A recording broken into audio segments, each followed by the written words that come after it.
అనుభవాలు జ్ఞాపకాలు ఉపన్యాస పరంపర కార్యక్రమాన్ని స్టార్ట్ చేస్తున్నాం. ఏంటంటే మేము వయోధిక పాత్రికేయ సంఘం ఏర్పడిన తర్వాత 2009-10 ఆ ప్రాంతంలో మన పాత్రికేయ వెలుగులు అనే గ్రంథాన్ని ముద్రించడానికి ముందు ఆ జీవిత వివరాలు సేకరించడంలో చాలా కష్టమైంది. అంటే మనవాళ్ళు ముఖ్యంగా పోయిన వాళ్ళ వివరాలు సేకరించడానికి తలప్రాణం తోక్కొచ్చింది. మనకు బాగా తెలిసిన వాళ్ళు ఎక్కడ పుట్టారో తెలియదు, ఎక్కడ పనిచేశారో, ఏదో ఒక పత్రికలో పనిచేసినట్టు తెలుసు, కానీ అంతకుముందు ఏ పత్రికల్లో పనిచేశారో వాళ్ళ జీవిత వివరాలు అసలు తెలియలే. చాలా కష్టమైంది. ఏదో సాధించాం. దాదాపు 1200 మందితోని 2011లో మన పాత్రికేయ వెలుగులు, మన తర్వాత ఇంగ్లీష్ వర్షన్ కేశవరావు గారు ఎడిట్ చేసింది వేసాం. అది బాగా సక్సెస్ అయింది, అది వేరే విషయం. అప్పుడు జరిగిన ఒక అనుభవం దృష్ట్యా మనం మన పాత్రికేయులకు సంబంధించిన వివరాలు, కరెక్ట్ వివరాలు ఎవరో చెప్పడం కాదు, సేకరిస్తే బాగుంటుందని అనుకున్నాం. సరిగ్గా అదే సమయంలో డాక్టర్ సి నారాయణ రెడ్డి తెలంగాణ సారస్వత పరిషత్తులో రచయితలు, సీనియర్ రచయితల విషయంలో కూడా ఇలాంటి గందరగోళమే తయారైంది. ఎవరి వివరాలు తెలియడం లేదు. అందుకని మనం రచయితలు తమ అనుభవాలను తామే, తమ జ్ఞాపకాలను తామే ఇదొక కథాత్మక విశ్లేషణలాగా వివరిస్తూ ఉపన్యాసాలు ఏర్పాటు చేస్తే బాగుంటుందని ఆయన 80 పడిలో ఉన్నవాళ్ళు, అంటే అందరినీ పిలవకుండా దాదాపు చివరిలో ఉన్నవాళ్ళు 80 పడిలో ఉన్నవాళ్ళని పరిణత వాణి అని ఒక కార్యక్రమం పరంపర ఏర్పాటు చేసి ఒక 100 మంది దాదాపు లబ్ధ ప్రతిష్ఠులైన రచయితలతోని తమ గురించి తామే చెప్పుకుని, అంటే తమ గురించి తాను చెప్పుకున్నప్పుడు గర్వంగా నేను అది చేసే బోస్టింగ్ పోరు కాబట్టి అవన్నీ రికార్డ్ చేసి పుస్తకాలుగా వేసి పరిణతవాణి, దానికి బ్రహ్మాండంగా పాఠక ఆదరణ లభించింది. దాంట్లో మనవాళ్ళు కూడా తిరుమల రామచంద్ర, జి కృష్ణ, ఆ తర్వాతి ఏబికే ప్రసాద్, వరదాచారి గారు, ఇటీవల నేను కూడా ఆ పరిణతవాణిలో ఉపన్యాసాలు చేశాం. అదంతా రికార్డ్ అయింది. అయితే ఇది చూశాక మనం కూడా ఇలాంటి చేస్తే బాగుంటుందని వరదాచారి గారితో ఒకసారి చర్చించినప్పుడు బాగుంటుంది అని శ్రీపాద వారి జీవిత వివరాలు రాస్తూ అనుభవాలు జ్ఞాపకాలని ఒక బ్రహ్మాండమైన గ్రంథాన్ని రాశారు. మనం అనుభవాలు జ్ఞాపకాలు అన్న శీర్షిక తీసుకొని మన లబ్ధ ప్రతిష్ఠులైన జర్నలిస్టులు 80 పడిలో ఉన్నవాళ్ళు తమ అనుభవాలు జ్ఞాపకాలు అదే పద్ధతిలో మనం రికార్డు చేస్తే బాగుంటుందని అప్పుడు ఈ ఉపన్యాస పరంపర స్టార్ట్ చేయడం జరిగింది. మొట్టమొదటి ఉపన్యాసాన్ని 2012 ఏప్రిల్ నాడు ఎంఎస్ శర్మ గారు, ఆంధ్రపత్రిక శర్మ గారు, అప్పుడు దాదాపు 90కి సమీపంలో ఉన్నాడు, ఆయన చేశాడు. ఆ తర్వాత రాపోలు ఆనంద భాస్కర్ అప్పుడే మన జాతివాడు కాబట్టి రాజ్యసభ సభ్యుడైనాడని ముఖ్య అతిథిగా పిలిచాం ఆయన్ని. ఆ తర్వాత రెండో ప్రసంగాన్ని జేవి లక్ష్మణరావు గారు, అమెరికాలో ఉండొచ్చిన లక్ష్మణరావు గారు, ఆయన 2012 ఫిబ్రవరి 24 నాడు చేశాడు. దానికి చక్రపాణి, ఆంధ్రప్రదేశ్ శాసనసభకి శాసన మండలికి అధ్యక్షులుగా ఉన్న చక్రపాణి గారు ముఖ్య అతిథిగా వచ్చారు. ఆ తర్వాత మూడో ప్రసంగం ఆదిరాజు వెంకటేశ్వరరావు గారు 2012 ఆగస్టు 31 చేశారు. దానికి ముఖ్య అతిథిగా అమర్నాథ్, అప్పుడు ప్రెస్ కౌన్సిల్ ఆఫ్ ఇండియాకి సభ్యుడిగా కొత్తగా చేరాడు కాబట్టి ఆయన పిలిచాము. ఆ తర్వాత 2012లోనే 3 జరిగాయి. మళ్ళీ 2013లో జనవరి 11 నాడు పివివి గోపాలస్వామి వారు ఎక్కడ తెనాల్లో ఎక్కడ ఉండేవారు, ఉప్పుల లక్ష్మణ్ కూడా అప్పుడు ప్రెస్ కౌన్సిల్ ఆఫ్ ఇండియా సభ్యుడైనాడు కాబట్టి ఆయన్ని ముఖ్య అతిథిగా పిలిచాము. ఆ తర్వాత 5వ ప్రసంగం ఎన్ ఇన్నయ్య గారు, ఆయన అమెరికాలో ఉంటున్నాడు, ఆయనది 2015లో చేశాం. మళ్ళీ 14లో ఏం జరగలే ఈ కార్యక్రమం.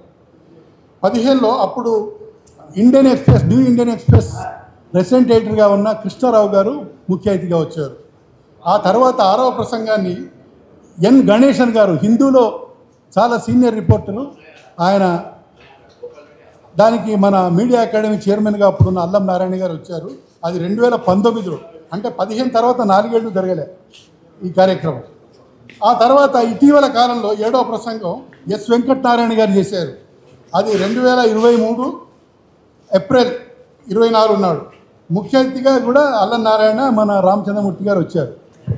ఇప్పుడు 8వ ప్రసంగాన్ని మన అధ్యక్షులైన కేశవరావు గారే చేస్తున్నారు. వారు కూడా 80 పళ్ళలో పడిపోయారు. తర్వాత మంచి రిచ్ ఎక్స్పీరియన్స్ ఉంది. హిందూలో డిప్యూటీ ఎడిటర్గా, చీఫ్ ఆఫ్ ది బ్యూరోగా పనిచేశారు. వారు చేస్తున్నారు. అయితే ఈ తర్వాత మనకు జనరల్ బాడీ ఉంది కాబట్టి చీఫ్ గెస్ట్ పిలిచి వెళ్ళిపోమంటే బాగుండదు అయిపోగానే అని చీఫ్ గెస్ట్ని ఈసారి పిలవలేదు. అందుకని ఇప్పుడు వెంటనే వీరి ప్రసంగం స్టార్ట్ అవుతుంది. కేశవరావు గారిని వేదికను అలంకరించవలసిందిగా కోరుతున్నాను. కేశవరావు గారు 1943లో పుట్టారు. అంటే దాదాపు 81 మరి 80. ఉస్మానియా విశ్వవిద్యాలయం నుంచి జర్నలిజంలో పోస్ట్ గ్రాడ్యుయేషన్ చేశారు. అనంతరం వారు Daily News, Deccan Chronicle, Indian Express, హిందూలలో వివిధ హోదాల్లో పనిచేశారు. తర్వాత హిందూలో న్యూస్ బ్యూరో చీఫ్గా, డిప్యూటీ ఎడిటర్గా వారు ఉద్యోగ విరమణ చేశారు. హైదరాబాద్ జర్నలిస్టుల సంఘానికి అధ్యక్షులుగా వారు 3 సార్లు ఉన్నారు. అది అందరికీ తెలిసిందే. తర్వాత ఆంధ్రప్రదేశ్ శాసనసభ గ్యాలరీకి కూడా వారు ప్రెసిడెంట్గా 7 ఏళ్ళు పనిచేశారు, 10 ఏళ్ళు పనిచేశారు.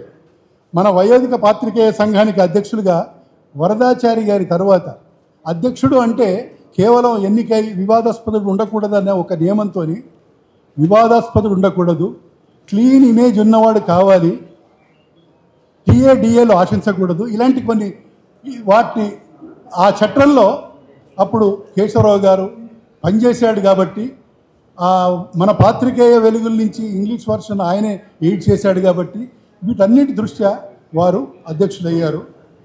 వారు కర్నూలు మీద రాసిన ఒక కాఫీ టేబుల్ బుక్ చాలా బహుళ జనాదరణ పొందింది. ఇంకా చాలా పుస్తకాలు రాశారు. తెలుగులో కూడా వారి తాతగారు అంటే దాసు శ్రీరాములు మీద ఒక మంచి చిన్న పుస్తకం రాశారు. తెలుగు మహాసభలప్పుడు వాళ్ళు ప్రచురించారు. నేను ఎక్కువ చెప్తే బాగుండదు, ఆయన గురించి ఆయన ఇప్పుడు చెప్తారు. సెలవు. అందరికీ నమస్కారం అండి. ఇక్కడ సెక్రటరీ గారు పక్కన సెక్రటరీ గారు, ట్రెజరర్ గారు, శ్రీనివాస్ రెడ్డి గారు ఇక్కడండి. ఆయన సమయానికి ఎక్కడో మాయమైనారు. ఆయన పుట్టినరోజు కాబట్టి first I wanted to start with greeting him. అండి సరే, జన్మదిన సందర్భంగా ఫస్ట్ నేను గ్రీట్ చేద్దాం అనుకున్నాను మీ అందరి సమక్షంలో. ఆయన మరి ఇమీడియట్గా కనపడటం లేదు. Never mind that. సహజంగా నాకు మాట్లాడడము అంతా I'm not a fluent speaker. వచ్చిన మేరకు మాట్లాడడానికి ట్రై చేస్తాను. 40 ఏళ్ళు పైగా ఇండియన్ ఇంగ్లీష్ జర్నలిజంలో ఉండబట్టి తెలుగు కూడా కొద్దిగా అంత ఫ్లూయెన్సీ లేకపోయినా నేను క్షమిస్తారని అనుకుంటున్నాను. నాకు ప్రొఫెషనల్ ఎక్స్పీరియన్స్ కంటే బేసిక్గా లవర్ ఆఫ్ హ్యూమర్ కాబట్టి నా నెరేషన్లో హ్యూమరే ఎక్కువ ఉంటుంది. కానీ నేను చేసిన పనులు కానీ ఏమైనా ఉంటే I don't really think they need much of mention. ఇప్పటివరకు ఈ అనుభవాలు, జ్ఞాపకాలు సిరీస్లో అది ఒక్కటే ఉండేది ప్రోగ్రాంలో. ఇప్పుడు ఏంటంటే ఈ మన సభ్య సమావేశంతో ముడిపడడంతో మనం నెసెసరీగా చాలా తక్కువగానే చెప్పదలుచుకున్నాను. నా అలవాటు కూడా అదే.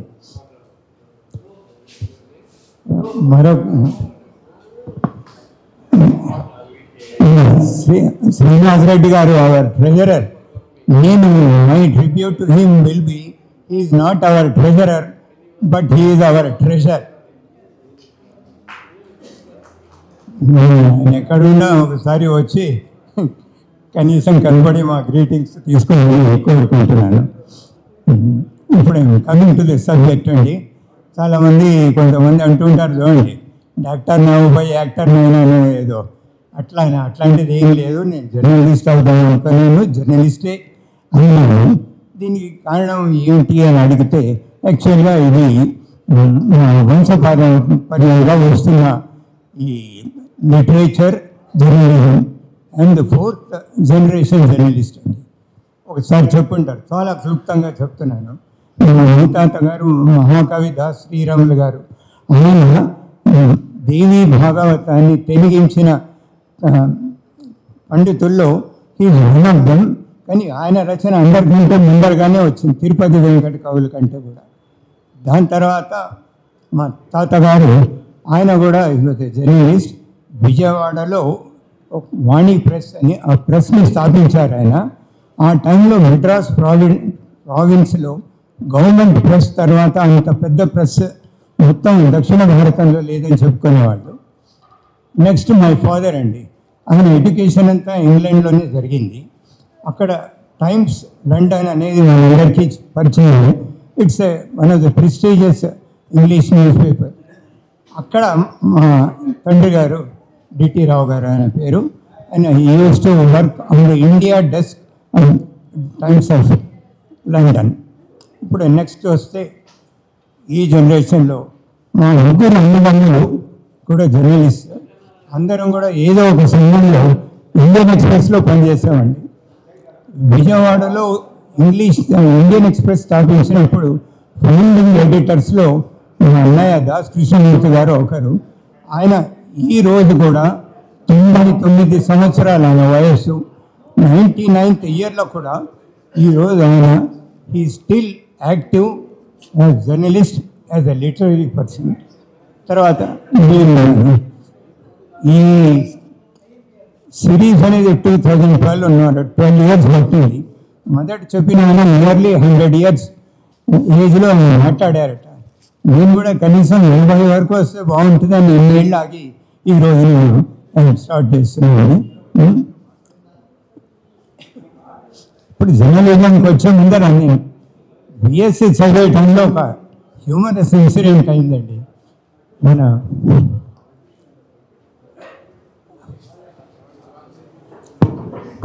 ఏంటండి ఆయన గురుగారు పేరు నాకు గుర్తు రాలేదండి. ఈనాడలో హ్యూమర్ కాలం రాస్తారు కదండి శంకర్ నారాయణ గారు, లేదా ఇక్కడ శంకర్ నారాయణ గారు. కొద్దిగా మీ స్ఫూర్తితో అనమాట ఇది. ఐఎమ్ స్టార్టింగ్ జర్నలిజంలోకి ఎట్లా వచ్చానో చెప్పాను.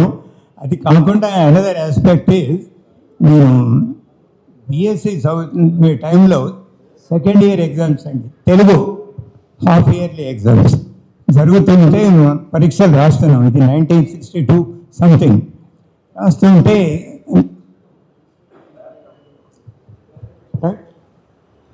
రాస్తుంటే నా వెనక కూర్చున్న ఒక అబ్బాయి ఇట్లా వీపు తట్టినట్టు అనిపించింది నాకు. ఏంటంటే వెనక్కి తిరిగి ఏంటి బాబా అంటే శకుంతల శీలం సార్ అని అన్నాడు. అనగానే శకుంతల శీలం అనేది ఒక అందులో క్వశ్చన్, శకుంతల శీలంలో వర్ణింపుడు అని. అప్పటికే నేను ఆన్సర్ రాసి ఉంచాను, మెల్లిగా కాగితం చేసి ఆయనకి ఇచ్చాను. అది అయిపోయింది. ఆయన కూడా ఆయన పని అయిన తర్వాత మళ్ళీ నాకు తిరిగి ఇచ్చేసాడు. అయిపోయింది. 2-3 రోజుల తర్వాత మా లెక్చరర్ గారు పేపర్లన్నీ తీసుకొని క్లాస్కి వచ్చారు. ఆయన పేరు మీ అందరికీ తెలుసు అనుకుంటా, అరిపిరాల విశ్వం గారు. ఆయన మా తెలుగు టీచర్. ఆయన వస్తుండగానే అబ్బా ఈ కాలంలో కూడా మన దగ్గర సత్య హరిశ్చంద్రుడు ఉన్నారంటే ఆశ్చర్యంగా ఉంది, ఎక్కడో కాదు మన క్లాస్ రూమ్లోనే ఉన్నాడు అని అన్నారు. ఏమిటా అని నాకు అర్థం కాల. అప్పుడు ఆయన ఆ అబ్బాయి క్వశ్చన్ ఆన్సర్ పేపర్ తీసి చూపెట్టాడు. శకుంతల శీలముల వర్ణింపుడు అని ఆన్సర్ రాసిన తర్వాత కింద బ్రాకెట్లో దాసు కేశవరావు గారి సౌజన్యంతో రాశాడు. తర్వాత అట్లాగే ప్రతి క్వశ్చన్కి కింద ఎవరి దగ్గర నుంచి తీసుకున్నాడో ఆయన చాలా ఆనెస్ట్గా సిన్సియర్గా అక్నాలెడ్జ్ చేశాడనమాట. ఈ రోజుల్లో మనం చూస్తుంటాం పేపర్లలో ఏదో టైమ్స్ ఆఫ్ ఇండియా అంటే ఏదో అట్లా అప్పుడే పెట్టాడనమాట. ఇది కూడా బాగానే ఉంది, ఆయన స్పర్శ లైన్ ఆఫ్ జర్నలిజం అనిపించింది. అక్కడి నుంచి మొదలు పెట్టాను అనమాట. నేను పుట్టింది హైదరాబాద్లోని, చదువు కూడా ఇక్కడే. గ్రాడ్యుయేషన్ తర్వాత ఉస్మానియాలో బీజే చేశాను. అప్పటికి బీసీజే ఉండేది కాదు, బ్యాచులర్ ఇన్ జర్నలిజం. అది అయిన తర్వాత సరిగ్గా 10 ఏళ్ల తర్వాత masters in communication and journalism చేశాను. నాది ఫస్ట్ ప్రయత్నం కాదు, ఫుల్ ఫ్లెడ్జ్డ్ వర్కింగ్ జర్నలిస్ట్గా ఢిల్లీ న్యూస్ పేపర్లో సబ్ ఎడిటర్గా 69లో జాయిన్ అయినాడు, జనవరిలో. అప్పుడు క్రానికల్తో పోలిస్తే ఇది చాలా తక్కువ సర్క్యులేషన్ గల న్యూస్ పేపర్, కానీ బాగా క్రెడిబిలిటీ కానీ వాల్యూ రెస్పెక్ట్ ఉండేదన్నమాట. అక్కడ పనిచేసిన కొన్ని రోజుల తర్వాత 1 సంవత్సరానికి నేను డెక్కన్ క్రానికల్ చేరాను. డెక్కన్ క్రానికల్లో 1 సంవత్సరం ఉండగానే ఇండియన్ ఎక్స్ప్రెస్లో అక్కడ విజయవాడలో డెస్క్లో పనిచేసి తర్వాత హైదరాబాద్కి వచ్చి రిపోర్టింగ్లో చేశాను. ఇది చేస్తుండగా నాకు 1977లో హిందూలో రాయలసీమ రూరల్ కరెస్పాండెంట్గా, అంటే 3 రాయలసీమ జిల్లాలు 2 తెలంగాణ జిల్లాలు, వీటన్నిటికీ కర్నూలు నుంచి ఆపరేట్ చేసి ఒక 3 సంవత్సరాలకి తిరిగి హైదరాబాద్కి వచ్చాను. ఇంకా అప్పటి నుంచి 79 నుంచి 2005 వరకు పనిచేసి డెప్యూటీ ఎడిటర్, చీఫ్ ఆఫ్ బ్యూరోగా, అప్పుడు ఆ రోజుల్లో చీఫ్ ఆఫ్ బ్యూరోని ఈ రోజు రెసిడెంట్ అంటున్నారు అనమాట, అట్లా రిటైర్ అయినానండి. ఇది ఇప్పుడు ఈ డెక్కన్ క్రానికల్లో ఒక వెరీ ఇంట్రెస్టింగ్ ఆస్పెక్ట్ అనమాట. దీని ముందర డైలీ న్యూస్లో నేను చేరినప్పుడు నేను చెప్పాను కదండి, వంశపారంపర్యంగా రావడం వల్ల చిన్నప్పటి నుంచి న్యూస్ పేపర్లు చదవడం, హెడ్లైన్స్ చదవడం, నేను ఉన్న వాళ్ళని డిస్కస్ చేసుకుంటూ వినడం వల్ల నేను బి నాగేశ్వరరావు గారు మీ అందరికీ సుపరిచితులే అనుకుంటాను. ఆయన ఎడిటర్గా ఉన్నప్పుడు నేను డైలీ న్యూస్లో చేరాను. అది మొదటి రోజు అండి. ఇప్పటి మీరు గొప్ప అని అనుకోకండి, చేరినప్పుడు నాకు ఎవరు చెప్పలేదు ఏం చేయాలి అని. కూర్చొని ఒక 10 న్యూస్ ఏజెన్సీకి ఆఫీస్ ఇచ్చారు, హెడ్లైన్స్ అన్నీ నేను పెట్టాను. నాకు ఎట్లా అనిపించిందంటే, అప్పటికే నేను ఒక 5-6 ఏళ్ళు ఒక న్యూస్ పేపర్లో ఫుల్ హెడ్డెడ్గా పనిచేస్తున్నా అందుకు నాకు కలిగింది. అది దేవుడే అనుకోండి, సంభవం అది డిడ్ మై జాబ్ వెల్. తర్వాత క్రానికల్లో చేరాను. ఇక్కడ కొద్దిగా వెరీ ఇంట్రెస్టింగ్ ఆస్పెక్ట్ ఆఫ్, అప్పటికే కొత్తగా మ్యారేజ్ అయింది, 3-4 months అయిందన్నమాట. మా మామగారు అనుకుని ఉంటారు, ఏంటి వీడి డైలీ న్యూస్ చిన్న పేపర్లో ఎవరు అడుగుతారు, వీడికి ఇచ్చే జీతం ఏంటి, ఒక మంచి ఉద్యోగం ఉంటే బాగుంటుంది అని. డెక్కన్ క్రానికల్లో చేరితే ఎలా ఉంటుంది అని ఆయనకి అనిపించి, అందరూ పొంద్యాల బ్రాహ్మణరావు గారు గురించి విని ఉంటారు, గొప్ప జర్నలిస్ట్, హిందూ యొక్క రెసిడెంట్ రైటర్గా ఉండేవారు. ఆయన ఆ టైంలో director of information and public రిలేషన్స్గా ఉండేవారు అన్నమాట. First non official director of ఇన్ఫర్మేషన్గా ఉన్నారు. ఆయనకేదో రామరావు గారికి మా అమ్మగారు ఇది బాగా సుపరిచితులు అనమాట. ఒకసారి ఆయన నన్ను తీసుకెళ్ళారు. నాకు ఈ రికమెండేషన్స్ అవి ఇష్టం లేదు, కానీ ఆయన చెప్తే బాగుండదని వెళ్ళాను. అక్కడ తీసుకెళ్ళగానే ఇట్లా ఉండే అంటే, అది దాంట్లో ఉంది నేను చెప్తాను. ఆయన క్రానికల్లో చాలా గొప్ప ఇన్ఫ్లుయెన్స్ ఉండేది, అన్నమాట బాగా చెల్లేది. అందుకని నా ముందరే ఫోన్లో న్యూస్ రైటర్కి మాట్లాడి ఇట్లా మా ఆడినాడు కేశవరావుని, please see something is done for me, my opinion is a competent guy అని చెప్పారనమాట. సరే అని 2 రోజుల తర్వాత ఆయన దగ్గరికి వెళ్ళాను, డెక్కన్ క్రానికల్ సికింద్రాబాద్లో. వెళ్ళగానే ఆయన క్యాబిన్లో లేడు, బయటనే ఉన్నాడు. నమస్కారం నేను కేశవరావు అని వామనరావు గారు పంపించారు. నేను కొద్దిగా లోపలికి రమ్మనిగా మాట్లాడతాడనుకున్నాను. అయితే ఏంటి అన్నాడు. ఏమ్మా ఇదేంట్రా బాబు అని కొద్దిగా ఇదైపోయింది అన్నారు ఆయన. నేను అంటే చెప్పారండి, కలవమన్నారు కాబట్టి కలుస్తున్నాను అంటే, వామనరావు గారు చెప్పగానే నీకు ఉద్యోగం వచ్చేస్తుంది అనుకుంటున్నావా? నేను అట్లా అనలేదండి, చూడండి అని అడుగుతున్నాను నేను. అదేం కుదరదు, కొన్ని రోజుల తర్వాత మేము ఇంటర్వ్యూని పిలుస్తున్నాము, సబ్జెక్ట్ వేకెన్సీ, అప్పుడు మీరు కూడా వచ్చి అప్లై చేయండి, if you qualify that is నాకు ఏమో గో అన్నాడు. ఇదంతా నిలబడే ఆయన రూమ్లో కూడా కాదు. నాకు చాలా తలపట్టేసినట్టు చాలా బాగా వేసినాడు. అందులో కూడా నాకు ఇష్టం లేదు, మామగారి నేను గౌరవం కొద్దిగా వచ్చాను, కానీ రికమెండేషన్ నాకు ఇష్టం లేదు. సరే అని వెళ్ళిపోయాను. ఒక 2 రోజుల తర్వాత ఇంటర్వ్యూస్కి పిలిచారు. నేను కూడా వెళ్ళాను. ఆ వెళ్ళిన చోట వినిపిస్తుందండి, నేను వెళ్ళినప్పుడు నాకు కొద్ది ఉక్రోషంగా ఉంది. ఈయన మీద ఎట్లయినా నా ఇది చూపెట్టుకోవాలి, సత్తా చూపెట్టుకోవాలి. కావాలని ఒక 20 నిమిషాలు లేటుగా వెళ్ళాను. వెళ్ళి 10 నిమిషాల్లో క్లియర్ చేశాను పేపర్ చేసి, ఇంకా కోపం తగ్గాక గివ్ ఇట్ యువర్ బాస్ అని ఆన్సర్ షీట్ నిధి మీద కొట్టాను. అది పిఏ మీద కొట్టి వెళ్ళిపోయాను. మరుసటి రోజు ఆ తర్వాత రోజు డైలీ న్యూస్ ఇప్పుడు ఫోన్ వచ్చింది. కేశవరావు అంటే ఎస్ అంటే good afternoon Keshavarao, this initiator from Deccan Chronicle, how are you? Thank you sir. Very happy to announce that you stood first in the selection. Will you be kind enough to come tomorrow so that I will introduce to Mr. Pattangiram. Pattangiram అంటే ఆయన Deccan Chronicle ఆ రోజులో managing editor and proprietor అన్నమాట. అసలు చేయపో అన్నాడు. ఈరోజేమో రండి తప్పకుండా, I will be glad to have you అని పట్టాభిరామ్ గారి దగ్గరికి తీసుకెళ్ళి నన్ను this person is bound to be an asset for us అని చెప్పి, నన్ను చేసుకోవడం కాకుండా ఇంకెవరైనా తెలిసిన వాళ్ళు ఉంటే చెప్పండి అని ఆయన్ని రికమెండ్ చేస్తే, ఇద్దరు ఫ్రెండ్స్ నాకు తెలిసిన వాళ్ళని డైలీ న్యూస్లో మీకు అమర్ సుందర్ పేరు వినుంటారు చాలామంది, తెలుగు యూనివర్సిటీలో సుధీర్ ఉన్నాడు, వాళ్ళ తండ్రి గారు అనమాట. చెప్పడం వల్ల ఆయన కూడా జాయిన్ అయినాడు. దాని తర్వాత ఇండియన్ ఎక్స్ప్రెస్లో పనిచేయడం జరిగింది. ఇప్పుడు ఇది రెఫ్లీ లిస్టింగ్ అండి. ఇంకా చెప్పిన చదువుగా చెప్పుకోవడం కూడా ఎక్కువ ఇష్టం లేదు. ఓన్లీ సాలియంట్ పాయింట్స్ చెప్పాను కదండి. My active professional life began in the late 60s and early 70s అని. అప్పుడంతా పొలిటికల్గా కూడా very country was going through very critical situation అనమాట. పాత తరం వాళ్ళు వెళ్ళడం, నాయకత్వంలో ఇందిరాగాంధీ గారు రావడము, ఆవిడ మళ్ళీ డిక్టేటోరియల్ యాటిట్యూడ్ అవన్నీ ఉండి ఎమర్జెన్సీ డిక్లేర్ చేయడము, ఇవన్నీ మనకి తెలిసింది. అయితే ఎమర్జెన్సీలో ఉన్న ఒక ముఖ్యమైన డెసిషన్ నేను చెప్దామని అనుకున్నాను. ఆ టైంలో ఇండియన్ ఎక్స్ప్రెస్లో నేను హైదరాబాద్లో పనిచేసేవాడిని.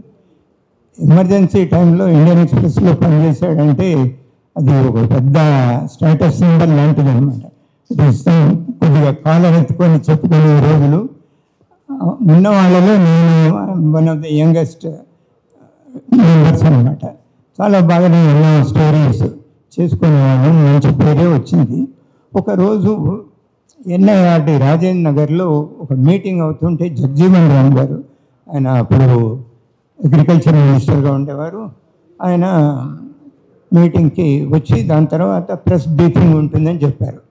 సరే అని మేమందరం పొలం అని, రాజేంద్ర నగర్ అంటే 20 కిలోమీటర్లు ఎంతో, అందరం వాళ్ళ వ్యాన్లో వెళ్ళాము.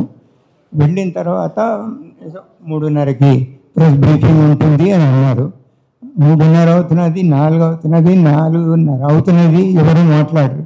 ఏంటయ్యా బాబు అని అంటే ఆయన చెప్పలేకుండా ఉన్నాడు పాపం, ఆయన పిఆర్ఓ. ఏం చేయాలి అనుకునే టైంలో మేమందరం అనుకున్నాం మనం బాయ్కాట్ చేసి వెళ్ళిపోయాము అని. కానీ బాయ్కాట్ చేసినా మళ్ళీ అందరం కూడా 20 కిలోమీటర్లు నడుచుకుంటూ తిరిగి వెళ్ళాలి. ఇది వల్ల కాదు, కూర్చుందాము. ఆయన వచ్చినప్పుడు మటుకు మనం ప్రశ్నలు అడగద్దు, ఏమీ చెప్పదు, జస్ట్ కేవలం విందాము, కూర్చుందాము, వచ్చేద్దాము. సరే ఆయన ఎట్టకేళ్ళగా ఆయన వచ్చాడు. వచ్చి చూస్తున్నాడు, ఎవ్వరూ మాట్లాడటం లేదు, గ్లమ్గా కూర్చున్నాం. ఏంటి what is the matter, you're all serious అని అన్నాడు. అంటే అప్పుడు డెక్కన్ క్రానికల్లో ప్రతాప్ కిషోర్ అని రిపోర్టర్ ఉండేవారు, చాలా మంచి కాంపిటెంట్ మ్యాన్. ఆయన లేచి అన్నాడు, ఏంటంటే ఎమర్జెన్సీ వచ్చిన తర్వాత దేశంలో డిసిప్లిన్ అంతా ఇవి బాగా పెరిగాయని, వర్క్ మైండెడ్నెస్ అది పెరిగింది అని చెప్పుకుంటూ వచ్చారు. అలాంటిది మీరే ఈ రోజున డిసిప్లిన్ వైలేట్ చేసి 3:30 అనుకున్న వాళ్ళే 4:30 వరకు మమ్మల్ని వెయిట్ చేశారు. ఇదేమి పద్ధతి అండి అని ఆయన అన్నాడు. అనగానే ఆయనకి బీపీ ఫుల్ షార్ట్ అయింది జగజీవన్ రామ్కి. What the hell do you mean? నాకు వేరే పని ఏం లేదనుకుంటున్నారా? ఈ మీటింగ్ అంతా అవ్వాలి, అయిన తర్వాతే కదా నేను మీకు బ్రీఫ్ చేయగలిగేది అని చెప్పి ఆయన ఏదో చెప్పాడు. నేను మాట్లాడకుండా ఇచ్చిన కాగితాలు తీసుకుని తిరిగి వచ్చాం. ఆ రోజు రాత్రి డెక్కన్ క్రానికల్కి వెంకటరావు గారికి ఫోన్ వచ్చింది. నా ప్రెస్ మీట్లో ఎవరో కొద్దిగా అధిక ప్రసంగం చేసినట్టున్నాడు, కొద్దిగా చూసుకోండి అని అనేసరికి అతని వెంకటరావు గారు పాపం మన దగ్గర ఎమర్జెన్సీ యొక్క అట్రాసిటీస్ తక్కువే అని చెప్పాలి కంపేర్ టు నార్త్. ఆయనకి అర్థమైంది, నేను చూసుకుంటానండి మీరేమి ఇది కాకండి అని చెప్పాడు. అయిన తర్వాత క్రానికల్ ప్రొపరేటర్స్ ఫోన్ చేసి ప్రతాప్ కిషోర్ని కొద్దిగా జాగ్రత్తగా ఉండమనండి, మంచి రోజులు కావు ఎందుకు అన్నాడు తప్పితే వాడిని వీకేయండి అని అనలేదు. అది అయిపోయింది. రెండో రోజు కూడా మళ్ళీ ఆయన కనుక్కున్నట్టు ఏమైంది అంటే ఆయన మీద చర్య తీసుకున్నాను లేండి అని అన్నాడు. తీసుకోలేదు కానీ ఆయన మభ్య పెట్టడానికి అట్లా రోజుల్లో జరుగుతుంది అన్నమాట. ఎమర్జెన్సీ టైంలోనే ఇంకొక ఇంపార్టెంట్ ఇది మీకు చెప్తానండి.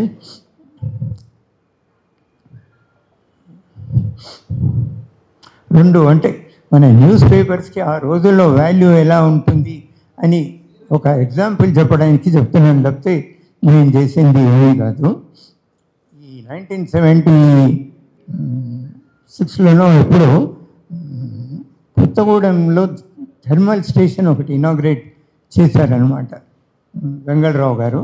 అదే టైంలో పవర్ మినిస్టర్గా ఉన్న రాజారాం గారు అన్నారు, పక్కనే కొద్ది దూరంలో లోవర్ సిలేరీలో ఒక హైడల్ ప్రాజెక్ట్ కడుతున్నాము, ఇట్ ఈజ్ అండర్ ఎగ్జిక్యూషన్, మీరందరూ ఒకసారి ఇక్కడ హైదరాబాద్లో కూర్చుంటే మీకు ఎక్కడ ఏం జరుగుతున్నది ఎట్లా అనేది తెలియదు, మేము చెప్పడం మీరు రాసుకోవడమే అవుతుంది, మీరు స్వయంగా వెళ్ళి చూస్తే బాగుంటుంది అని కొంతమందిని మాలో చెప్పి పంపించారనమాట. ఈ మీటింగ్ అయిన కొద్దిసేపు ఒక గంట తర్వాత 2 గంటల తర్వాత ఒక స్పెషల్ వ్యాన్లో మమ్మల్ని సీలేరు దగ్గరికి పంపించారు. ఒక వ్యాన్లో మాతో పాటు మేము చూసుకోవాల్సిన పబ్లిక్ రిలేషన్స్ మనిషి కొత్తగూడెం పాల్వాన్సన జరిగింది. భద్రాచలం వచ్చేసరికి మీరు వెళ్తుండండి, నేను మీతో పాటు వస్తాను అని ఆయన అక్కడ కూర్చొని కొద్దిగా ఆయన పని ఆయన చేసుకొని మీరు వెళ్ళండి నేను మిమ్మల్ని జాయిన్ అవుతా అన్నాడు. అనగానే సరే అని మేము వెళ్తున్నాం. కొద్ది దూరం వెళ్ళిన తర్వాత actually our destination was upper సిలేరులో గెస్ట్ హౌస్ ఉంది. అక్కడ వెళ్ళి ఆ రోజు రాత్రి ఉండి లోవర్ సిలేరుకి వచ్చి ఈ హైడల్ ప్రాజెక్ట్ని చూసే ఉద్దేశం అనమాట. ఈయన మాతో పాటు లేకపోయేసరికి దారి తప్పి అడవుల్లోకి వెళ్ళిపోయాడు. ఎంత లోపలికి వెళ్ళిపోయినామంటే తిరిగి వచ్చే ప్రసక్తి లేదు. సరిగ్గా ఆ రోజుల్లో నక్సలైట్ యాక్టివిటీస్ ఎక్కువ ఉండడం వల్ల బ్రిడ్జిలు కూల్చేస్తానని వుడెన్ బ్రిడ్జెస్ పెట్టారు, బ్యాంబూ బ్రిడ్జెస్. అవన్నీ దాటుకుంటూ మేము జీప్లో వెళ్తూ ఉండేవాళ్ళం. ఎంత భయానకం అంటే జీప్ వెళ్తుంటే ఈ బ్యాంబూ ఇట్లా క్రీక్ అవుతుండేవి. అమ్మా ఎప్పుడు ఎక్కడ పడిపోతామో అనే భయంగా ఉండేది. చివరికి 3ంటికి ఒక చోట తేలామండి. మధ్యలో ఎక్కడ మనిషి లేడు. ఏమిట్లా అంటే అది రంపచోడవరంలో తేలాం, ఈస్ట్ గోదావరి. రంపచోడవరం మనందరికీ తెలిసిందే, అల్లూరి సీతారామరాజు రైడ్ చేసిన పోలీస్ స్టేషన్స్లో ఇది కూడా ఒక ముఖ్యమైన అటాక్ ప్లేస్ అన్నమాట. ఆ రోజు 3ంటికి మేము రాత్రి 3 AM చేరినప్పుడు ఎవరు లేరు అక్కడ. పోలీసు మేమందరం కూడా కొద్దిగా వచ్చామని చెప్తున్నాం కదా, క్రైమ్ రిపోర్టింగ్ ఎక్కువ చేస్తూ ఉండేవాళ్ళం. అందులో మన ఆదిరాజు వెంకటేశ్వరరావు గారు కూడా ఉండేవాళ్ళు. సరే ఎనీవే అక్కడ వెళ్ళినప్పుడు ఈ 3ంటికి ఎవడు ఉంటాడు, అందరూ పడుకొని ఉంటారు. పోలీస్ స్టేషన్కి వెళితే మనకి ఏదో తెలుస్తుంది అని పోలీస్ స్టేషన్ కోసం వెళ్తుంటే మాకు తెలియకుండా 3 సార్లు ఆ పోలీస్ స్టేషన్ మీదుగా వెళ్ళాం. మేము ఒక రౌండ్ కొట్టాం. రెడ్ లైట్ ఉంటే అదేదో క్లినిక్ డాక్టర్ ఎవరో ఉంటారులే అని అనుకున్నాం. 3వసారి మాలో ఒకనికి క్లియర్ కనపడలేదు, పోలీస్ స్టేషన్ ఎవరో నుంచున్నాడు పోలీస్ వాళ్ళలాగా, మనం పోదాము అని. అనగానే మెల్లిగా we're driving in. Police station అంత దూరం ఉందంటే రోడ్ ఇక్కడ ఉంది, ఇట్లా వెళ్ళాలన్నమాట. అందులో ఆల్మోస్ట్ అందరూ నిద్రలో కూడా ఉన్నాము. ఇట్లా లోపలికి వెళ్తుండగానే ఒక్కసారి స్టాప్ అని గట్టిగా అరిచారు ఎవరు. చూస్తే ముందర 6 police constables armed with rifles. Stop అని గట్టిగా అరిచేసరికి ఒకసారి కంగు తిన్నాను. ఆపిన తర్వాత మాలో కొంతమందికైనా మీకు సీనియర్స్కి తెలుసు, కే పార్థసారథి, యుఎన్ఐ పార్థసారథి అంటాం. ఆయన ఎప్పుడు తెల్ల షర్ట్ తెల్ల ప్యాంటు వేసుకుంటాడు. ఆయన ప్రెజెన్స్ ఆఫ్ మైండ్ యూజ్ చేసి ఒకసారి కారులోంచి దిగి ఆయన షర్ట్ తీసేసి ఇట్లా చేసి we're friends, we're not enemies అని. అంటే ఆ రోజుల్లో వాళ్ళు భయపడింది మేము నక్సలైట్స్ అనుకోని, అటాక్ వచ్చారు అనుకోని. అనేసరికి దిగిన తర్వాత మేము హ్యాండ్స్ అప్ పొజిషన్లోనే అందరి జేబులు అది వెతికారు. మనందరికీ తెలిసిందే కదా, మన జేబులో 5 రూపాయల నోట్లు ఉన్నా కూడా గొప్పే ఆ రోజుల్లో. సరే అక్రెడిటేషన్ కార్డ్స్ అవి చూసి పర్వాలేదు వీళ్ళు జర్నలిస్టే అని ఇంకోటి కూడా చూపెట్టాను. కారు ముందర APSCBA అని క్లియర్గా ఉందన్నమాట, గవర్నమెంట్ వెహికల్ అని. సో పర్లేదురే అనుకొని అంత ఇదిగా ఉన్నవాళ్ళు దే బికేమ్ సో హాస్పిటబుల్. 3:30కి మాకు టీ, బిస్కెట్స్, మిక్స్చర్ అరేంజ్ చేశారండి. పోలీస్ సభ అంటే అట్లా ఉండేదన్నమాట. ఇది ఒకటి. తర్వాత మేము అక్కడి నుంచి కారులో పెట్రోల్ అంతా అయిపోయింది. రాజమండ్రికి వచ్చి అసలు కోపంగా ఉంటే ఆ పిఆర్ఓ అక్కడి నుంచి ఫోన్ చేసి, ఏం గురు మీకోసం అంతా నేను అరేంజ్ చేశాను, మేము ఇంకా రాలేదేంటి అనేసరికి పార్థసారథి గారికి బీపీ తట్టుకోలేకపోయాడు. సరే ఆయన కోపంతో ఏమో అన్నాడు, అది వదిలేసేయండి. ఇంకా డ్రాప్ చేసి హైదరాబాద్కి వచ్చేసాం. అప్పుడు ఆ టైంలో అసెంబ్లీ వాజ్ ఇన్ సెషన్. ఇక్కడ కూడా లిటిల్ బిట్ ఆఫ్ సెల్ఫ్ ఇదని చెప్పను. ఇవి జరిగినదంతా నేను చాలా డీటెయిల్డ్ నెరేటివ్ డిస్క్రిప్ట్లో ఒక రిపోర్ట్ ఫైల్ చేశాను. Assembly was in session, Indian ఎక్స్ప్రెస్లో, ఆంధ్రప్రభలో కూడా ఫస్ట్ పేజ్ రాగానే మన అపోజిషన్లో ఈశ్వరీబాయి గారు ఉండేవారు అనమాట. అంటే ఇప్పుడు మన డాక్టర్ గీతారెడ్డి గారి తల్లి. కొంతమంది అపోజిషన్ వాళ్ళు చూసి ఏంటి ఇది అన్యాయం, జర్నలిస్ట్ వాళ్ళు చచ్చిపోయేవాళ్ళు కదా, మీ యొక్క ప్రాపర్ ప్రొటెక్షన్ ఇవ్వలేదు, ఇది అది అని కొద్ది గొడవ నడిచింది. గొడవ నడవంగానే అదే పవర్ మినిస్టర్ రాజారాం గారు, ఆయన అప్పటికే ఆయనకి కొన్ని ఇన్పుట్స్ అందాయి. ఇవి చెప్తున్నవి వాస్తవం కాదండి, వాళ్ళందరూ సవ్యంగానే చేశారు, అంత బాగానే ఉంది అనేసరికి నేను నా ప్రెస్ గ్యాలరీలో నేను ఉన్నాను. నేను చెప్తున్నా కూడా బచ్చాగాడిని. అప్పుడు చాలా సీనియర్స్ ఉండేవాడు, రాజేంద్ర ప్రసాద్ గారు, ముక్కు శర్మ గారు, ఇట్లాంటి వాళ్ళు, టీవీ కృష్ణ గారు. నేను అన్నాను, నేను అక్కడ ఉన్నానండి, నేను చూశాను, వీళ్ళు చెప్పేది నిజం కాదు అంటే మీరు నమ్మండి నమ్మకపోండి. మొత్తం ప్రెస్ గ్యాలరీలో ఉన్న అప్పటికి ఎంతోమంది లేదు, 15-20 మంది, వి ఆల్ వాక్డ్ అవుట్. ఇది చూసిన అపోజిషన్ వాళ్ళకి ఎట్లా తెలుసు వాళ్ళ ప్రమేయం ఉందని వచ్చి, అపోజిషన్ ప్రెస్ వాళ్ళు లేకుండా మన డెలిబరేషన్స్ ఏంటండి, ఇది బాగలేదు, ఎవరైనా వెళ్ళి వాళ్ళని తిరిగి ప్రెస్ గ్యాలరీలోకి పిలిస్తే బాగుంటుంది, డెమోక్రాటిక్గా ఉంటుంది అని వాళ్ళు చెప్తే, మేము ఇక్కడ వాకౌట్ చేసి ఎక్కడో పోలేదు, భీమవరంపల్లి శ్రీకృష్ణ గారి ఛాంబర్లో ఉండి ఫాలోయింగ్ ఆల్ ది ప్రొసీడింగ్స్ అనమాట. అప్పుడు పిడతల రంగారెడ్డి గారు మినిస్టర్గా ఉండేవారు, ఆయన ఆయన వచ్చి రాండే ఎందుకు ఇది అంటే, ససేమిరా రాను అని మొండికేసాను. Minister must apologize, then only will come. ఈయన ఈ మోడల్ హౌస్ గమనించి ఆయన రాజారాం గారు అన్నారు, ఇది నేను చెప్పిన దానివల్ల సభ్యులకు కానీ ప్రెస్ వాళ్ళకు కానీ బాధ కలిగిందంటే నేను చింతిస్తున్నాను, వాళ్ళని దయచేసి వచ్చేయమని చెప్తున్నాను అని. అది విన్న తర్వాత మేమందరం మళ్ళీ తిరిగి ప్రెస్ గ్యాలరీలోకి వచ్చాను. ఈ ఒక పాయింట్ మీరు దయచేసి గమనించండి. మేము ప్రెస్ గ్యాలరీలోకి వచ్చినప్పుడు అపోజిషన్ ట్రెజరీ బెంచెస్ ఆల్మోస్ట్ అందరూ నుంచొని చప్పట్లు కొట్టారండి. ప్రెస్ వాళ్లకు ఉన్న గౌరవము ఆ రోజుల్లో అది ఈరోజు ఏంటి అనేది నేను చెప్పాల్సిన అవసరం అసలే లేదు. That is the kind of thing. నేను I'm proud that I'm part of such a situation. ఆ టైంలో నేను ఒకడిని ఉన్నానంటే నాకు కొద్దిగా గర్వంగానే అనిపిస్తుంది. ఇట్లాంటివి కొన్ని ఎన్నో ఇష్యూస్ ఉన్నాయి. ఇంకోటి, నేను హిందూలో ఉండేటప్పుడు నేను డిజాస్టర్ కరెస్పాండెంట్గా ఒక నిక్నేమ్ పెట్టారు. ఎందుకంటే బిగ్గెస్ట్ ఎర్త్ క్వేక్ లాటూర్, తర్వాత 2 నక్సలైట్ ఎన్కౌంటర్ కిల్లింగ్స్, తర్వాత ఆదిలాబాద్ ఉట్నూరు ఇందర్వల్లిలో జరిగిన ఫైరింగ్స్, వీటి అన్నీ కవర్ చేయడమే కాకుండా విఎం రంగా గారు, ఉమ్మవీటి మోహన్ రంగా గారి కిల్లింగ్స్, ఈ అన్నీ నేను ప్రత్యక్షంగా కవర్ చేయడం వల్ల నాకు ఈ ఒక యూబిఎస్ డిస్టింక్షన్ అనేది ఒకటి దొరికిందనమాట. వీటి గురించి deliberately not trying to mention about it, మనకి టైం లేదు కాబట్టి.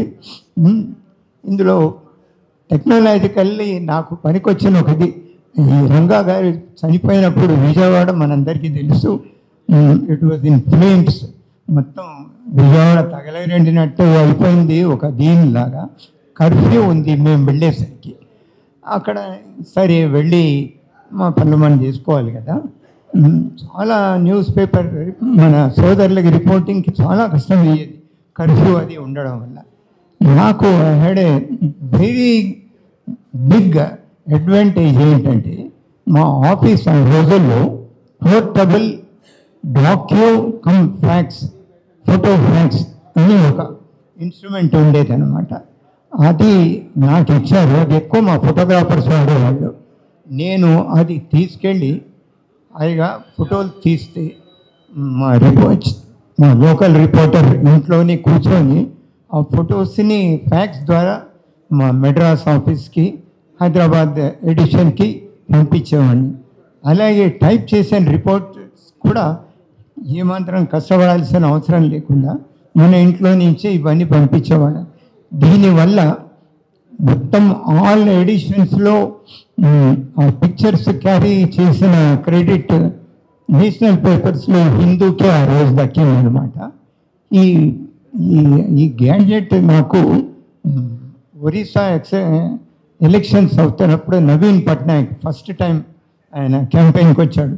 ఆయనకు ఒరిస్సా భాష కూడా బాగా తెలియదు, ఆయన అమెరికాలో ఎక్కువ ఉన్నాడని అంటారు. అది కవర్ చేయడానికి భువనేశ్వర్లో కూడా నాకు ఇది ఇట్లా పనికొచ్చింది అనమాట. ఇవి కూడా కొద్దిగా how Hindu those days was far ahead of other newspapers in terms of technology చెప్పడానికి ఇది చెప్తున్నానండి. ఇంకా ఇందర్వల్లి యాక్సిడెంట్ కూడా నేనున్నాను. ఐ ఫస్ట్ అక్కడ ఇంకనే ఉన్న ఈ ఎండలో అడవిలో 2-3 కొండలెక్కి నాతో పాటు అమర్నాథ్ ఇండియా టుడే అతను కూడా వచ్చాడు. మేము ఇద్దరం కూడా ఇండియన్ ఎక్స్ప్రెస్లో పనిచేసేవాళ్ళం. అడ్మినిస్ట్రేషన్ దృష్టికి రాని 2-3 cases of killings, police firing killings we brought to their notice. దాన్ని ఇది చేసుకొని వాళ్ళు డెత్ టాల్ ఎంతో వాళ్ళు డిక్లేర్ చేశారు. ఇందులో ఒక సన్నివేశం నేను మర్చిపోలేనిది, ఒక గోండ్ లేడీ హాస్పిటల్కి వెళ్ళి నేను చూశాను. ఆమెని కాళ్ళు చేతులు 2 కట్టేసి హాస్పిటల్కి చైన్స్తో కట్టేశారండి. Some middle age lady 50-60. ఆమెని అంత కట్టేసిన ఆమె ఫేస్ చూసేసరికి నా కాళ్ళు చేతులు వణికాయన్నమాట. అంత ఉగ్ర రూపం. ఆమె ఈ గొడవల్లో పోలీస్ కానిస్టేబుల్ యొక్క రైఫిల్ లాక్కొని అదే రైఫిల్తో వాడిని కొట్టింది. అంటే అతను చనిపోయినాడో లేదో మనకు తెలియదు, కానీ he was very badly beaten. అందుకని ఆమెని జైల్లో ఉంచి హాస్పిటల్ చేశారన్నమాట. అప్పుడు ఏదో 12 మందో 15 మందో అని, తర్వాత అంతకంటే ఎక్కువ మంది పోయినారు అనేది అందరికీ తెలిసింది. ఒక మీటింగ్లో నా సమక్షంలో ఏకే గోయల్ అని కలెక్టర్గా ఉండేవారు, తర్వాత వచ్చిన ఆయనే డిక్లేర్ చేశారు 50కి తక్కువ లేకుండా ఆ పోలీస్ ఫైరింగ్లో చనిపోయారు అని. ఇట్లాంటి ఇన్సిడెంట్స్ చాలా ఉన్నాయండి నాకు. అట్లా కాకుండా నాకు ఈ పాలిటిక్స్ అంటే మొదటి నుంచే ఎందుకో ఒక విధమైన ల్యాక్ ఆఫ్ ఇంట్రెస్ట్, యోగింపు అని చెప్పాను. కానీ మరి ఉద్యోగరీత్యా కాదు, నేను క్రైమే కవర్ చేస్తాను లేదా నేను స్పోర్ట్సే కవర్ చేస్తానంటే మనకి గ్రోత్ ప్రాస్పెక్ట్స్ ఉండవు కాబట్టి నేను చేశాను. కానీ నాకు ఈ డెవలప్మెంట్ జర్నలిజం, సైన్స్, టెక్నాలజీ ఇట్లాంటి వాటి మీద ఎక్కువ ఇంట్రెస్ట్ ఉండేదండి. ఒక thrilling suspense thriller in the sky అని. ఇంకొకటి అండి, ఎవరికైనా బోరింగ్గా అనిపిస్తే చెప్పండి, I'm ready to close this very minute. Okay, ఇక్కడ ఈసీఐఎల్ వెనక Tata institute of fundamental research వాళ్ళు బెలూన్స్లో స్పెషలైజ్ చేస్తారు. మనకి కావాల్సిన శాటిలైట్ ఇవి బెలూన్ ద్వారా స్పేస్లోకి పంపించడము అవి చేసే రీసెర్చ్ ఆర్గనైజేషన్ అనమాట. అక్కడ 1 టన్ను బరువు చేసే ఇన్ఫ్రారెడ్ టెలిస్కోప్, 1 టన్ బరువు దాన్ని అట్మాస్ఫియర్లోకి పంపించాలన్నమాట. డైరెక్టర్ ఒకసారి మీరు రండి, మీరు చూద్దరు కానీ అన్నారు. ఇది రాత్రి డిసెంబర్ చలి, రాత్రి 10ంటికో ఎప్పుడో ముహూర్తం పెట్టారు. ముహూర్తంలో ఏంటంటే ఈ టెలిస్కోప్ ఒక ట్రక్కి లింక్ చేసి పెడతారు, హుక్ లాగా బెలూన్కి లింక్ చేస్తారు. ఆ బెలూన్ సైజు మన చార్మినార్ అంత ఉంటుంది, రఫ్లీ చార్మినార్ ఆర్ట్స్ కాలేజ్ బిల్డింగ్ లాగా. అది ఫిలప్ అవుతూ హీలియం ఇట్లా వెళుతూ దీన్ని ఇట్లా తీసుకెళ్ళాలన్నమాట. తీసుకెళ్లే సమయానికి మేము అందరం చూస్తున్నాం. అందరం అంటే నేను, ఫోటోగ్రాఫర్, అంతే ఇద్దరమే. Yadagiri also there. మేము చూస్తుండగానే థ్రిల్లింగ్ సీన్ అది, పెద్ద ఒక్కసారి ఇట్లా అయిపోయి ఇంకా మెల్లగా ఇట్లా వస్తున్నది. సరిగ్గా దీన్ని అన్హుక్ చేయాలి టైంకి అది ఇరుక్కుంది రావటంలా. ఆ బెలూన్ యొక్క పవర్ ఎంతంటే ట్రక్ని కూడా ఎత్తిందండి. బెలూనే కాదు, ఫ్రంట్ వీల్స్ అట్లా లేచి పైకి వచ్చాయి. ఇంకా బరువు మైలకు ఒకసారి పడిపోయింది. ఇది అన్హుక్ అయిపోయింది. ఇంకా మెల్లిగా ఈ ఇన్ఫ్రారెడ్ రేస్ టెలిస్కోప్ మెల్లిగా వెళ్తుంటే, ఒరిజినల్గా వెళ్ళాలంటే ఒక దానికి ట్రాజెక్టరీ ఉంటుంది. ఈ షాక్కి హైట్ మెయింటైన్ చేయలేక ఇట్లా పోవాల్సింది నేరుగా ఇట్లా వస్తుంది. పక్కనే ఈసీఐఎల్ వాళ్ళ ఆఫీస్. బిల్డింగ్ ఇట్లా ఉందంటే ఇట్లా ఒక 1 ఫుట్ మీద నుంచి వెళ్ళింది అది టెలిస్కోప్. ఇంకా వీళ్ళందరూ కళ్ళు మూసుకొని దేవుడా అని సైంటిస్ట్ వాళ్ళకి దడబుట్టుకుంది అనమాట, ఏమవుతుందో ఇదని. మొత్తానికి అది దాటి రాత్రి అంతా ఫాలో చేశాము. ఏదో మహబూబ్ నగర్ దగ్గర ఒక ప్లేస్ ఎక్కడో గుర్తురాట్లేదు, అక్కడికి వరకు వెళ్ళిన తర్వాత మెల్లిగా హైట్ గెయిన్ చేయడం మొదలుపెట్టి రాత్రి మరుసటి రోజు నేను దాన్ని ట్రాక్ చేయడానికి ట్రై చేస్తే కనెక్షన్ పోయింది అన్నారు. బాంబే అక్కడ ఎయిర్పోర్ట్ వాళ్ళు ఏటీసీ కంట్రోల్ ఏదో అంటారు కదా, వాళ్ళు మాకు కనపడింది, ట్రాక్ చేసామన్నారు. తర్వాత అది కూడా పోయింది.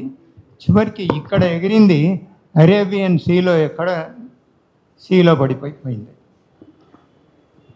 కానీ డిపార్ట్మెంట్ ఆఫ్ సైన్స్ వాళ్ళు చేసిన మిస్టేక్ ఏంటంటే దీన్ని వాళ్ళ యొక్క యాన్యువల్ రిపోర్ట్లు సక్సెస్ఫుల్గా దీన్ని లాంచ్ చేసామని వచ్చిందండి. నేను ఇది రిపోర్ట్ మామూలుగా ఆ ఇయరే రాదు, నేను ఎందుకైనా మంచిది చూద్దామని చూస్తే అది అట్లా ఉంది. సరే, అదే అఫీషియల్ లైఫ్ అంటారు. ఇట్లా ఒకటండి. ఇంకొక చిన్న ఒక ఇంట్రెస్టింగ్ ఇది చెప్పి నేను ముగిస్తానండి. ఎన్వైర్న్మెంట్, ట్రాఫిక్, ఫారెస్ట్ ఇవంటే నాకు ఒక స్పెషలైజ్డ్ ఏరియా ఆఫ్ ఇంట్రెస్ట్ అనమాట. అందుకని చాలామంది మన స్టేట్లో ఉన్న ఫారెస్ట్ అన్ని చాలా వరకు చూడడము, ఈ అఫీషియల్స్తో బాగా నాకు రెగ్యులర్ కాంటాక్ట్లో ఉండేవాళ్ళము. ఈ ఒక వెరీ కామెడీ సిచ్యువేషన్ అనమాట. ఈ నల్లమల అడవులు బిగినింగ్లో నగర్లో మన్నానూరు అంటారు, శ్రీశైలం వెళ్ళే బిగినింగ్ గేట్వే అనమాట. అక్కడ ఒక టైగర్ ప్రాజెక్ట్ యొక్క ఒక ఆఫీస్ హెడ్ క్వార్టర్స్ ఉండేది. ఇది పక్కకు పెడితే ఒక రోజున నేను ఆఫీస్లో పొద్దున్నే కూర్చున్నప్పుడు ఒక మనిషి నా దగ్గరకు వచ్చాడు. నమస్కారం అండి అన్నాడు. ఏంటంటే ఆయన మొహం చాలా సీరియస్గా గ్లమ్గా ఉంది, మాట్లాడడానికి భయపడుతున్నాడు. ఏంటండి అని అంటే, ఇట్లా నెల్లూరు నగర్ ఈనాడు కరెస్పాండెంట్ నారాయణరావు గారు పంపించారండి, మీకు నా కథ చెప్తే బాగా ఎక్స్పోజర్ వస్తుందండి అని చెప్పారు అని. సరే అని ఏంటండి అని జరిగిందని చెప్పాను. ఇతనికి ఈయన కూడా మన్నారులో మల్టీపర్పస్ హెల్త్ వర్కర్ అంటారు చూడండి, ఇంజక్షన్లు అవి అట్లాంటి మనిషి అనమాట. అతనికి టైగర్ని చూడాలనే కోరిక ఎక్కువ ఉండేది. సో డిఎఫ్ఓ కూడా అక్కడే ఉంటారు కదా, ఆయన్ని అడిగితే చూద్దాం సమయం రానియండి అని. వీళ్ళు పొద్దున్నే టీ తాగుతుంటే సడన్గా ఒక అతను వచ్చి, రైతు సార్ ఇప్పుడే ఓ టైగర్ వచ్చి మా ఆవునో ఎద్దునో చంపేసి వెళ్ళింది అనగానే అమ్మా అని ఇమీడియట్గా వీళ్ళు అన్నావు కదా, you want to see live tiger, నాతో పాటు రా అని అన్నమాట డిఎఫ్ఓ. అతని పేరు గంగా ఖైడ్కర్. ఆయనకి కొద్దిగా ప్రాక్టికల్ జోక్స్ అవి అలవాటు, మిమిక్రీ. సో రా అంటే సరే అని. ఈ మన్నానూరుకి చాలా దగ్గరలోని ఈ ఇన్సిడెంట్ జరిగిందనమాట. సరే పంచనామా లాంటిది చేస్తారు కదా, సరే అని వీళ్ళందరూ కలిసి ఈయన కూడా వెళ్ళాడు. వెళ్ళంగానే దాన్ని ఏదో చూశారు, దాని రక్త మరకల్ని బట్టి ఇక్కడెక్కడ ఉంటుంది అని మెల్లిగా ఫారెస్ట్ నుంచి వెళ్తున్నారు. కొద్ది దూరం వెళ్ళిన తర్వాత చాలా ఇంకా డెన్స్ ఫారెస్ట్ అవగానే మనం అడిగి భయం పెట్టుకుంది, ఏంట్రో ఎక్కడ కూడా తీసుకెళ్తున్నాడు ఈయన, ఇంకా వెనక్కి తిరుగుదాము అనుకొని అతను చెప్తుంటే ఆయన ఏం వినపడ్డాను, ముందరికి వెళ్ళిపోతున్నాడు. ఇంకా వచ్చినట్టు ఈయన కూడా కొంత పాటు వెళ్తున్నాడు. వెళ్తుంటే ఈయనకి లెఫ్ట్ సైడ్ రైట్ సైడ్ చెట్ల మధ్యలో సౌండ్ వినిపిస్తుంది. ఇంకా అంతకంటే ఇంకా భయం పెట్టుకునేది, ఏంట్రా బాబు వెనక్కి వెళ్ళేందుకు లేదు, ముందరికి వెళ్ళాను. వెళ్ళిన తర్వాత ఒక వాగులాగా వచ్చింది. అంటే వాగు దాటుకొని వెళ్తే అటువైపు రాళ్ళు, పెద్దగా రాళ్ళు, అంటే హాయిగా రిలాక్స్ అవ్వడానికి అక్కడ కూర్చొని కొద్దిగా రెస్ట్ తీసుకుందాము. ఇప్పుడు మీకు ఒక తమాషా చెప్తాను, టైగర్ వాటి పిల్లల్ని ఎట్లా పిలుస్తుందో మీకు చెప్తాను అని అని ఏదో ఒక అరుపరిచాడు. రెండోసారి అరిచాట. వితిన్ 5 minutes ఆ టైగర్ వచ్చేసింది ఎదురుగా. వీళ్ళు ఇట్టున్నారు, వాగుంది, అటువైపు అది ఉంది. ఇంకా మెల్లిగా అది ఈదుకుంటూ వచ్చే ప్రయత్నంలో ఉందన్నమాట. ఇంకా ర్యాంక్ చేశాడు కానీ ఇతను కూడా ఈక్వల్లీ షాక్డ్. ఈయన కూడా ఏం చేయాలో తోచలేదు.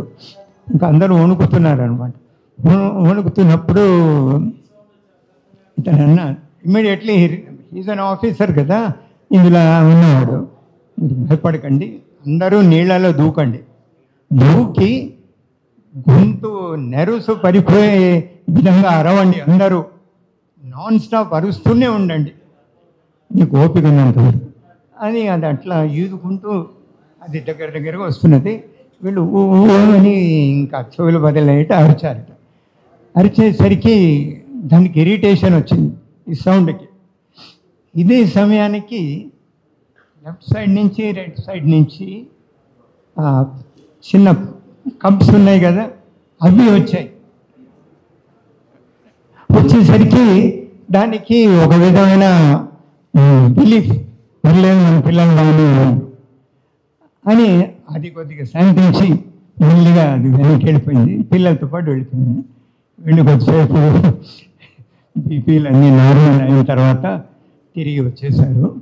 వచ్చిన తర్వాత ఈయన్ని మొదలు ప్రాణాలు పోగొట్టినంత పని చేసావు, తర్వాత కాపాడావు, ఇంకొక దండము అని వచ్చేసారు.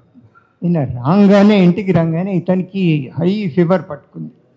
3 రోజులు ఇంట్లో ఉన్న తర్వాత 4వ రోజు పని కొట్టుకొని మొన్న నుంచి హైదరాబాద్లో మన హిందూ ఆఫీస్కి వచ్చి నాకు ఇదంతా నెరేట్ చేశాడు. నేను I try to put this in a nice box item లాగా బాగా ఫీచర్ చేశారు అన్ని పేజెస్లో అనమాట. It won a lot of prize. అది అందరికీ మనం చెప్తున్నప్పుడల్లా ఈ టేల్స్ నేను చెప్తూ ఉంటాను అనమాట.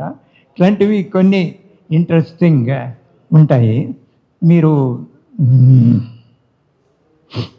ఇది అయిపోయింది, ఇట్లా చెప్తుంటే ఇలా ఉంటాయి. బట్టం యొక్క పేరు వినుంటారు, గ్రేట్ ఇండియన్ బస్టర్డ్ అంటారు. ఇది రాజస్థాన్, మధ్యప్రదేశ్ అక్కడ ఎక్కువ. అవి ఎగరలేదు, ఎక్కువ నేల మీద ఉండే పక్షి అనమాట, అంతరించిపోతున్నది. అట్లాంటిది 1970s హైదరాబాద్ ప్రదేశాల్లో 2-3 కనపడ్డాయని అన్నారు. అది ఒక పెద్ద న్యూస్గా అయింది. అప్పుడు గవర్నమెంట్ కొద్దిగా స్టెప్స్ తీసుకొని ఒక శాంక్చురీ ఏర్పాటు చేస్తే అక్కడ ఒకే రోజున ఒకే చోట 30 బస్టర్డ్స్ కనపడ్డాయటండి. అదే వెరీ బిగ్ న్యూస్ అనమాట. సరే అని ఆ టైంకి నేను అక్కడ ఉండడము, నేను ప్రిన్సిపల్ కన్సర్వేటర్ ఆఫ్ ఫారెస్ట్ అందరం కలిసి వెళ్తే అక్కడ అవన్నీ అవి ఒక ప్లేస్లో ఉంటే ఫోటో తీసి వేసుకున్నాము. అది it was a very big hit అనమాట. ఎన్ రామ్ గారు అప్పుడు ఫోన్ చేసి మా చీఫ్కి ఈ స్టోరీ చాలా బాగుంది అని చెప్పండి అని చెప్పారనమాట. సో ఈ స్టోరీ వచ్చినప్పుడు రాజీవ్ గాంధీ హైదరాబాద్కి వచ్చినప్పుడు చెప్పారట, ఇక్కడ మన దగ్గర చాలా బాగా వాటి యొక్క కన్సర్వేషన్ బాగుండడం వల్ల ప్రాలిఫరేట్ అవుతున్నాయి, ఎన్నో ఉన్నాయి అని. దీని తర్వాత ఆయనకి అలవాటు ప్రకారం అమితాబ్ బచ్చన్ వాళ్ళందరితో కలిసి రాజస్థాన్లో రణథంబోర్ ఫారెస్ట్ టైగర్ శాంక్చురీస్కి వెళ్ళడము ఆయనకు పరిపాటి, ఫ్యామిలీతో పాటు వెళ్ళినప్పుడు రణథంబోర్లో ఈయనకు చూపెట్టి ఇక్కడ స్పెషాలిటీ గ్రేట్ ఇండియన్ బస్టర్డ్స్ అండి చాలా ఎక్కువ ఉన్నాయి, అంతరించిపోతున్నాయి, ఇదైనా కూడా మేము బాగా మెయింటైన్ చేస్తున్నాము అనగానే ఆయన అన్నట్టు Rajiv Gandhi, don't try to fool me you guys, you are telling me Rajasthan is nothing. Actually, the habitat of great Indian bustard is in Andhra Pradesh, Karnool, Rollapadu అని చెప్పేట. వాళ్ళందరూ నవ్వాలి ఆడవాలి తెలియదు. ఇక్కడ ఉన్నాయి 30, అక్కడ 200-300 సంఖ్యలో ఉన్నాయి. కానీ ప్రైమ్ మినిస్టర్కి నువ్వు తప్పు అని చెప్పే ధైర్యం ఎవరికి ఉంటుంది? ఇట్లాంటి కొన్ని సిచ్యువేషన్స్ వింటే నాకు కొద్దిగా తమాషాగా ఉంటుందన్నమాట. నేను ఇప్పుడు చెప్పలేదు మన జర్నలిస్ట్ వాల్యూ గురించి, కానీ మనం అంతా చాలా నిక్కచ్చిగా ఉండాలి, ఇదిగా ఉండాలి అవన్నీ. ఇప్పుడు some of these people things have become irrelevant అనిపిస్తున్నది. అందరితో పాటు మనం కొట్టుకుపోతున్నామా అని అనిపిస్తున్నది. నాకు ఒక కల్చర్ షాక్ అండి. చేరిన కొత్తల్లో ప్రొఫెషన్లో ఎట్లాగో మనం ఫుల్ ఆఫ్ ఐపీఎస్ ఐఏఎస్ వాళ్ళలాగా ఐడియలిజం అవన్నీ ఎక్కువ ఉంటాయి. ఆ రోజుల్లో ఇండియన్ ఎక్స్ప్రెస్లో అందులో ఎమర్జెన్సీలో పనిచేస్తున్నప్పుడు నాతో పాటు ఒక స్థానిక విలేకరి కూడా నాతో పాటు రెగ్యులర్గా వస్తూ ఉండేవాడు. అతను క్రైమ్ రిపోర్ట్లో ఎక్స్పర్ట్ అనమాట. కాబట్టి అసలు నేను ఈ క్రైమ్ రిపోర్ట్ చేసేవాడిని, కానీ రాత్రి ఫోన్ చేస్తే ఆయన హాయిగా రెడీగా ఒక ట్రే మీద తీసుకొచ్చి ఇచ్చినట్టు క్రైమ్ రిపోర్ట్స్ ఇచ్చేవాడు. వెరీ క్రెడిబుల్ ఇన్ఫర్మేషన్ అవి అన్నీ వచ్చేవి. ఇది ఇండియన్ ఎక్స్ప్రెస్లో రావడము, ఆయన చెప్పాడు కొద్దిగా ఇన్స్పెక్టర్ పేరు మెన్షన్ చేయండి అని.